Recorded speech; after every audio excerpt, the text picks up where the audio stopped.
বিসমিল্লাহির রহমানির রহিম। আসসালামু আলাইকুম। আশা করি সকলেই আপনারা ভালো আছেন। আমিও আপনাদের দোয়ায় অনেক ভালো আছি। আজকে আলোচনা করব ৪১তম বিসিএস এর লিখিত প্রস্তুতি বাংলা ভাষা ও সাহিত্য নিয়ে। আপনারা অবশ্যই উপকৃত হবেন। লিখিত এবং প্লে দুইটাই আপনাদের উপকার হবে। এখন আমরা এই বিষয়টি আলোচনা করি। কানহপা কে ছিলেন? কানহপা ছিলেন চর্যাপদ এর অন্যতম প্রধান পদকর্তা। বাংলা ভাষার পূর্ববর্তী স্তরের নাম কি? বাংলা ভাষার পূর্ববর্তী স্তরের নাম অপভ্রংশ।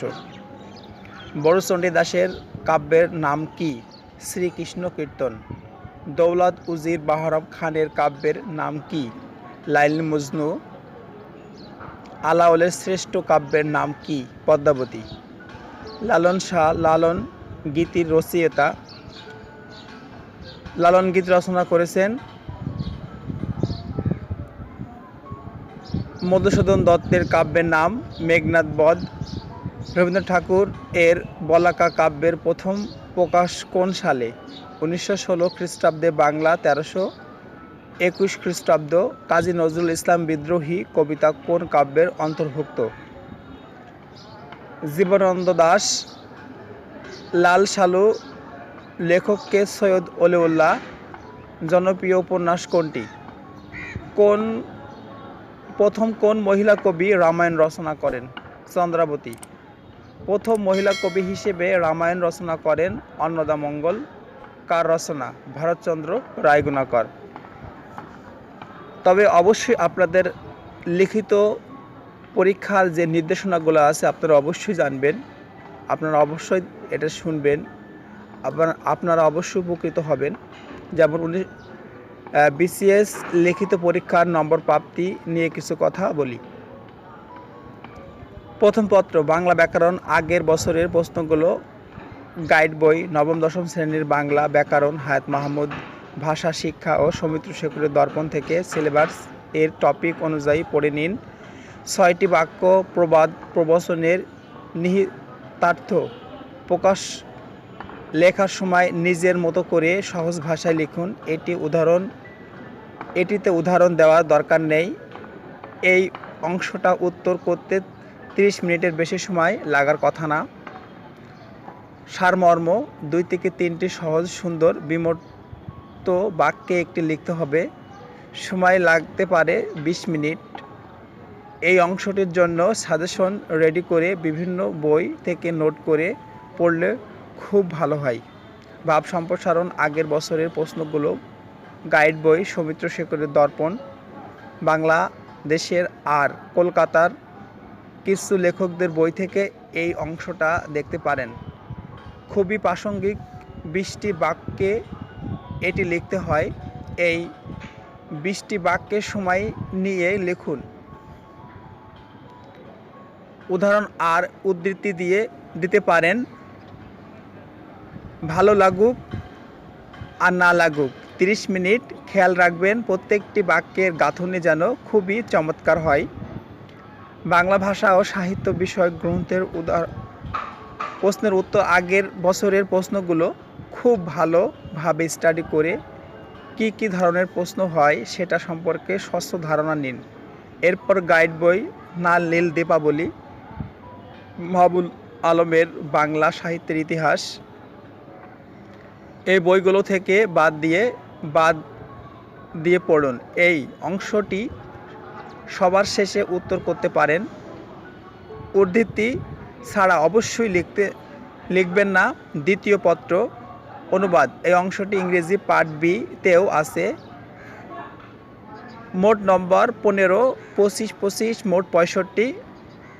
আগের বছরগুলো পর্যালোচনা করলে দেখবেন খুবই একটা সহজ অনুবাদ বিসিএস পরীক্ষায় সাধারণত আসে না। এই অংশটা একটু ভিন্নভাবে পড়তে পারেন। প্রথম আলো, Ittefaq, the daily star, the independent, the financial express ইত্যাদি পত্রিকার সম্পাদকীয় নিয়মিত অনুবাদ করুন। কাজটি করাটা কষ্টকর কিন্তু খুবই ফলপ্রসূ। কাল্পনিক সংলাপ। বিভিন্ন সাম্প্রতিক বিষয় নিয়ে ধারণা বাড়াতে হবে। নিয়মিত পেপার চোখ রাখুন, বিশেষ করে গোল টেবিল বৈঠকগুলোর মিনিটস। টকশো দেখুন। গাইড বই থেকে বিভিন্ন টপিক ধরে নিজের মতো করে সহজ ভাষায় লেখার প্র্যাকটিস করুন। পত্র লিখুন। আগের বছরগুলোর প্রশ্নের ধরন দেখে হায়াত মাহমুদ ভাষা শিক্ষা এর গাইড বই থেকে পড়তে পারেন। আপনি যে যে ধরনের পত্র লিখতে স্বাচ্ছন্দ্য বোধ করেন সেগুলো উপরের প্রিপারেশন নেবেন। যেমন ব্যক্তিগত পত্র লিখতে চাইলে ভাষার ব্যবহারের দিকটাও মাথায় রাখবেন। তবে এই অংশে লেখার ফরম্যাটের উপর আলাদা মার্কস বরাদ্দ থাকে। এখন আমরা ভাষা নিয়ে আলোচনা করব। বাংলা ভাষার রীতি দুইটি, সাধু চলিত। সারা পৃথিবীতে ভাষা প্রচলিত আছে ৩৫০০ প্রায়। ভাষার মৌলিক অংশ ৪টি, ভাষার আলোচ্য বিষয় ৪টি। বাংলা ভাষায় ধ্বনি ২ প্রকার, স্বরধ্বনি ও ব্যঞ্জনধ্বনি। বাংলা বর্ণমালায় মোট বর্ণ আছে ৫০টি। বাংলা বর্ণমালায় স্বরবর্ণ ১১টি। বাংলা বর্ণমালায় ব্যঞ্জনবর্ণ ৩৯টি। বাংলা বর্ণমালায় মৌলিক স্বরবর্ণ ৭টি। বাংলা বর্ণমালায় মাত্রাবিহীন বর্ণ ১০টি। বাংলা বর্ণমালায় অর্ধমাত্রাযুক্ত বর্ণ ৮টি। বাংলা বর্ণমালায় পূর্ণমাত্রা ৩২টি। বাংলা ধ্বনির মতো বর্ণ ২ প্রকার, স্বরবর্ণ, ব্যঞ্জনবর্ণ। ব্যঞ্জনবর্ণের কার চিহ্ন ১০টি। কার চিহ্ন নেই এমন স্বরবর্ণ ১টি, যেমন অ। বাংলা বর্ণমালায় যৌগিক স্বরবর্ণ ২টি, ঐ ও ঔ। বাংলা ভাষার যৌগিক স্বরধ্বনি সংখ্যা ২৫টি। মাত্রাহীন স্বরবর্ণ ৪টি, এ, ঐ ও ঔ। মাত্রাহীন স্বরবর্ণ ৬টি। অর্ধমাত্রাযুক্ত স্বরবর্ণ ১টি, ঋ। অর্ধমাত্রাযুক্ত ব্যঞ্জনবর্ণ ৭টি। শীষ ধ্বনি বা উষ্ণ ধ্বনি ৪টি। স্পর্শ ধ্বনি ২৫টি। কণ্ঠধ্বনি বা জিহ্বামূলীয় ধ্বনি ৫টি। ক, খ, গ, ঘ, ইঙ। তালব্য ধ্বনি ৫টি। চ, ছ, ঝ, ইঙ। মূর্ধন্য ধ্বনি ৫টি। ট, ঠ, ড, ঢ মূর্ধন্য। দন্তধ্বনি ৫টি। ত, থ, দ, ধ দন্তন্য। পার্শ্বিক ধ্বনি ১টি, ল। নাসিক্য ধ্বনি ৫টি। ইঙ, অঙ্গ, মূর্ধন্য, দন্তন্য, ম। অন্তস্থ ধ্বনি 4টি। ঊ, র, ব, ল। র, ল, ব। তাড়নজাত ধ্বনি 2টি, র, অরেহ। কম্পনজাত ধ্বনি 1টি, র। পরাশ্রী ব্যঞ্জনবর্ণ 3টি। বাংলা সন্ধি প্রধানত 2 প্রকার, স্বরসন্ধি, ব্যঞ্জন সন্ধি। তৎসম সন্ধি, সংস্কৃত সন্ধি 3 প্রকার, স্বরসন্ধি, ব্যঞ্জন সন্ধি এবং বিসর্গ সন্ধি। ক্রমবাচক সংখ্যা 4 প্রকার। কারক কত প্রকার? 6 প্রকার। কর্তৃকারক, কর্মকারক, করণকারক, আপাদনকারক, সম্পাদনকারক এবং অধিকরণকারক। সমাস সাধারণত 6 প্রকার। দ্বন্দ্ব, কর্মধারায়, তৎপুরুষ, অব্যয়, দ্বিগু, বহুব্রী সমাস। বৈশিষ্ট্যের ভিত্তিতে সমাস 4 প্রকার: অব্যয়ভাব, তৎপুরুষ, দ্বন্দ্বমূল এবং বহুব্রীমূলক। বাংলা ভাষায় মৌলিক ধ্বনিগুলো 2 ভাগে বিভক্ত। স্বরধ্বনি 11টি, ব্যঞ্জনধ্বনি 39টি। নত্ব বিধানের নিয়ম 4টি। লিঙ্গ কত প্রকার? 4 প্রকার। পুল্লিঙ্গ, স্ত্রীলিঙ্গ, উভয়লিঙ্গ এবং ক্লীবলিঙ্গ। বচন কত প্রকার? 2 প্রকার, এক বচন, বহু বচন। উপসর্গ কত প্রকার? 3 প্রকার। খাঁটি বাংলা 21টি, তৎসম 20টি ও বিদেশি। প্রত্যয় কত প্রকার? 2 প্রকার। ধাতু প্রত্যয়, কৃৎ প্রত্যয়, তৈত প্রত্যয়। দ্বিরুক্তি কত প্রকার? 3 প্রকার। শব্দের দ্বিরুক্তি, পদের দ্বিরুক্তি, অনুকার দ্বিরুক্তি। বিভক্তি কত প্রকার? 7টি। আপনারা যে সাবজেক্টটা বাংলা পড়বেন সেটা হচ্ছে রিটেন বেস পড়বেন, তাহলে আপনাদের রিটেনটাও সাথে সাথে প্লেটাও কমপ্লিট হবে। যখন রিটেন বেস পড়বেন তখন আপনাদের এটা মনে রাখার সুবিধা হবে, কারণ রিটেন তো আপনাকে এই বই থেকে প্রিপারেশন নিতে হবে। নবম দশমের যে গ্রামার বইটা আছে এটাকে একদম খেয়ে ফেলার মতো করবেন। হায়াত মাহমুদের ইন্টারমিডিয়েট যে বইটা আছে সেটাকে খেয়ে ফেলার মতো করবেন, যাতে আপনার এই বিশেষ করে বাংলা নিয়ে আপনার কনফিউশন না থাকতে হয়। তারপরে ইন্টারমিডিয়েটের যে ফার্স্ট পেপার বইটা আছে, বাংলা ফার্স্ট পেপার বইটা, এটাও দেখতে পারেন। নবম দশমের যে ফার্স্ট পেপারে যে রাইটার আছে, যে লেখকের পরিচিতি আছে, সেটাও দেখতে পারেন, অবশ্যই উপকার পাবেন। বাক্য কত প্রকার? 3 প্রকার: সরল, জটিল, মিশ্র, যৌগিক। বাক্যের অংশ 2টি: উদ্দেশ্য ও বিধেয়। বাক্যের গুণ 3টি: আকাঙ্ক্ষা, আসক্তি, যোগ্যতা।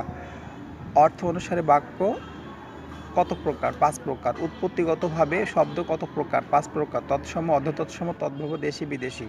গঠনগতভাবে শব্দ কত প্রকার? 2 প্রকার। মৌলিক ও সাধিত। গঠনগতভাবে শব্দ কত প্রকার? 3 প্রকার: যৌগিক, রূঢ় এবং যোগরূঢ়। কতটি উপায়ে শব্দ গঠন করা যায়? 8টি। পদ কত প্রকার ও কি কি? 2 প্রকার, যেমন নামপদ, ক্রিয়াপদ। নামপদ কত প্রকার? 4 প্রকার: বিশেষ্য, বিশেষণ, অব্যয় ও সর্বনাম। অব্যয় কত প্রকার? 4 প্রকার: সমস্যায়ী, সম্বন্ধবাচক, অনন্যয়ী, অনুসর্গ, অনুকার অব্যয়। জ্যোতিচিহ্ন কয় প্রকার? 12টি। অক্ষর কত প্রকার? 2 প্রকার: অক্ষর মুক্ত অক্ষর, বিদ্ধ অক্ষর। বাংলা ছন্দ কত প্রকার? 3 প্রকার, যেমন অক্ষরবৃত্ত, স্বরবৃত্ত, মাত্রাবৃত্ত। ব্যাকরণের অলঙ্কার কত প্রকার? 2 প্রকার, যেমন শব্দালঙ্কার, অর্থালঙ্কার। ক্রিয়ার কাল কত প্রকার? 3 প্রকার, যেমন বর্তমানকাল, অতীতকাল, ভবিষ্যৎকাল।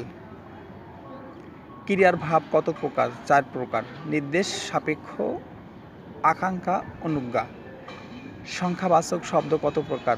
4 প্রকার: অঙ্কবাচক, পরিমাণবাচক, ক্রমবাচক, তারিখবাচক। ভাব প্রকাশের দিক থেকে ক্রিয়া কত প্রকার? 2 প্রকার: সমাপিক ক্রিয়া আর অসমাপিক ক্রিয়া। বাক্যের অর্থ গঠনের বিচার করে ক্রিয়াপদকে কয় ভাগে ভাগ করা হয়? 2 প্রকার: সকর্ম, অকর্ম। সর্বনাম কত প্রকার? 2 প্রকার। উক্তি কত প্রকার? 2 প্রকার: প্রত্যক্ষ উক্তি, পরোক্ষ উক্তি। বিশেষ পদ কত প্রকার? 2 প্রকার। ভাব বিশেষণ কত প্রকার? 4 প্রকার: ক্রিয়া বিশেষণ, বিশেষণ, বিশেষণের অব্যয়ের বিশেষণ, বাক্যের বিশেষণ। বাচ্য কত প্রকার? 3 প্রকার: কর্তৃবাচ্য, কর্মবাচ্য, ভাববাচ্য। বাংলা ভাষায় ধাতুর গণ কয়টি? 20টি। আপনাদেরকে বলে রাখা আরও ভালো, আপনারা যখন পড়বেন, রিটেন বেস পড়বেন, যে কোনো সাবজেক্ট পড়বেন, রিটেন বেস পড়ার চেষ্টা করবেন। তা হচ্ছে পিএসসির সিলেবাস অনুসারে পড়বেন, বিগত সালের প্রশ্ন দেখবেন আর প্রিপারেশন নেবেন। তাহলে অবশ্যই আপনাদের একসাথে 2টি প্রিপারেশন হয়ে যাবে। অনেকে সাজেস্ট করে থাকে যে প্লে বেসটা পড়া উচিত, প্রথমে প্লে পাস, তারপর তো রিটেন। তো প্লে এবং রিটেনের সঙ্গে সিলেবাসের সঙ্গে মিল রেখে পড়বেন, তাহলে তো আপনাদের কোনটা রিটেনে আছে আর কোনটা প্লেতে আছে সেটা আপনারা অবশ্যই কম্পেয়ার করে পড়বেন। তাহলে আপনারা বুঝবেন যে আসলে কোনটা পড়তে হবে, কোনটা পড়তে হবে না। বাংলা যেমন রচনা, ভাব সম্প্রসারণ, সারমর্ম, পত্রলেখন, গ্রন্থ সমালোচনা, এগুলো তো হচ্ছে রিটেনে আসে, কিন্তু প্লেতে আসে না। এই জন্য আপনারা এগুলো বাদ দিয়ে পড়বেন, যেটা প্লের সঙ্গে রিটেনে মেলে সেটা পড়বেন। ওকে, আজকের মতো এই পর্যন্ত। ভুল ত্রুটি হলে ক্ষমা করবেন। Take care in your health and good bye. আল্লাহ হাফেজ। Talk positive, feel positive and think positive.